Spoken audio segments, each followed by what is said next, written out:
new day means a new NBA scandal. Seems like a lot of NBA personalities are making headlines nowadays for all the wrong reasons. One of them being Timberwolves' Anthony Edwards. Turns out the Minnesota Timberwolves guard has strong opinions on certain things. To find out what Anthony Edwards is under fire for and what repercussions he's facing, keep watching. What did Timberwolves guard Anthony Edwards do? Timberwolves guard Anthony Edwards has around 1 million followers, and on the 10th of September, he posted a story on his Instagram where he was seen making fun of a group of people for being queer. He was sitting inside his car, and a group of queer folks were standing on the opposite side of the street. Edwards was heard using gendered slurs like and racial slurs as well. He then proceeded to question what type of a world he was born in, and while he was recording his homophobic rant, a woman could be heard laughing in the background. Anthony Edwards is quite a successful athlete, and athletes that play to win also get a decent amount of fan base, which is why when someone like Anthony Edwards feels so comfortable filming people without permission and passing crude comments about their appearance, it's a much larger issue than just the words that were said.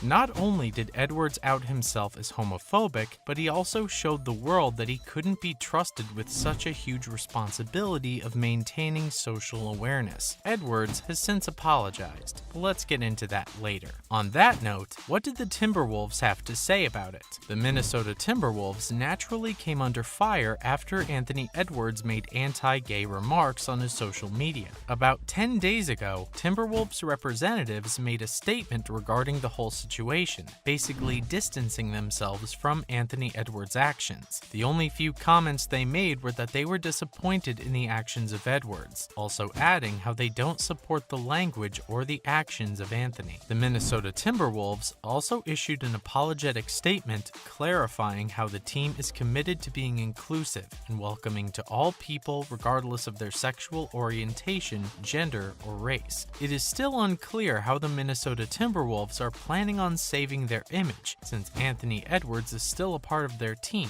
even after hurting the sentiment of many NBA fans with his blatant homophobia. A day after Anthony put up the controversial Instagram story, he took to Twitter to apologize for being disrespectful, but frankly, no one's having it. Edwards tweeted to his fans saying he was incredibly sorry for what he said, and that he realizes how immature, hurtful, and disrespectful it was. He also went on to say about how it was unacceptable for him or anyone at all to use the language that he used, claiming he was raised to be better than the behavior he displayed on Instagram. Well, speaking of social awareness, he finally chose to speak up, but only after he was probably grilled by the Timberwolves, but we can give him the benefit of the doubt. Following up, how did the NBA react to Anthony Edwards' behavior? The NBA has always tried really hard to stay inclusive. Many LGBTQ+ members are working on the association, as well as playing for NBA teams, and Anthony Edwards isn't the first basketball player to act problematically. On Tuesday, after a brief inquiry into Edwards' remarks, the NBA decided to charge him with a $40,000 fine, while also clarifying in a tweet that they don't support Anthony's decision and have fined him for using offensive and derogatory words on social media. In other words, for being homophobic.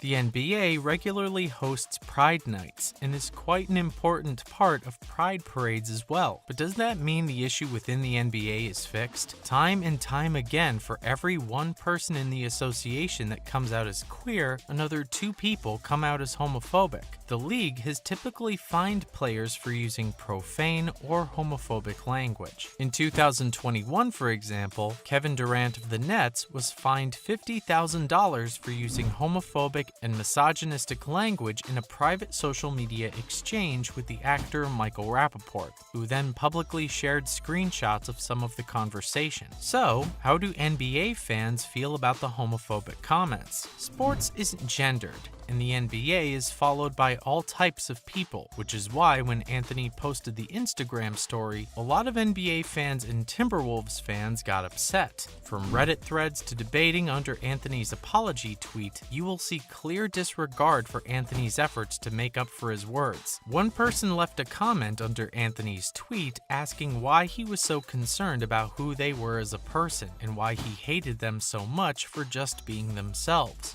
which is a valid question to ask. On the flip side, some fans were found debating forgiveness. Many believed that mistakes happen, and that what Edwards did was a mistake, and that he should be given a second chance. Well, that's a positive way to look at the situation, but the world isn't that forgiving. Redditors were even less forgiving. A lot of them argued why he would even post the video in the first place, and a lot of people came forward to point out how all NBA players are problematic and even worse than Anthony. Many also don't believe his apology, and argue that Edwards posted the video so casually because he thinks he's untouchable since he's an NBA player. This is just the tip of the iceberg, but paints quite the picture. At least it's pretty evident that a lot of people won't be forgiving and forgetting anytime soon. To wrap it up, does the NBA have a tolerance issue? When we say tolerance, we're talking about everything, from race to sexual orientation. Yes, the association has worked hard to build an inclusive image, but is the image just a front? Many famous NBA players have been fined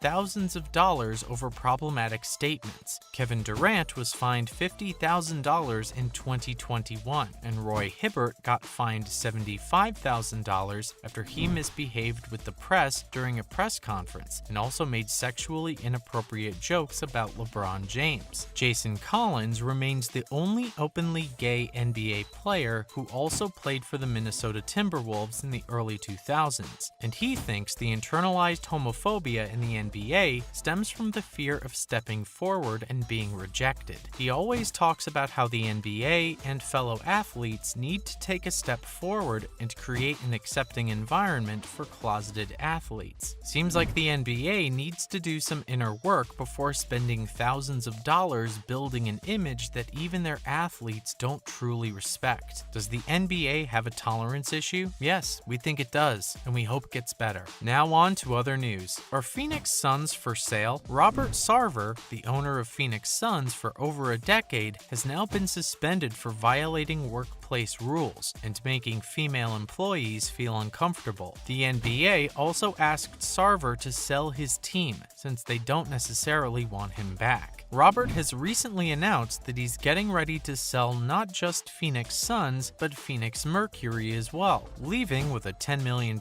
fine denting his pocket, looks like Robert Sarver wants to start a new life, since in a press conference, he told people about his plans for a suspension period, out of which some were making amends in his personal life and focusing on other things. The NBA world is looking forward to seeing who buys the team and what becomes of it. We hope it flourishes, now that 80% of its problems have been suspended. Shaquille O'Neal can't stand this athlete. Shaq has been around for a long time, and before he retired, he played with a lot of basketball players. So it's safe to say he doesn't like every single one of them, but to our surprise, his worst teammate is Dennis Rodman. Shaquille didn't have an issue with Dennis's skills. In fact, while talking about Dennis on his podcast, The Big Podcast with Shaq, O'Neal mentioned how Dennis was a great player. Shaq's only issue with Dennis was his carelessness. O'Neal revealed that Rodman would come in 15 minutes before the game,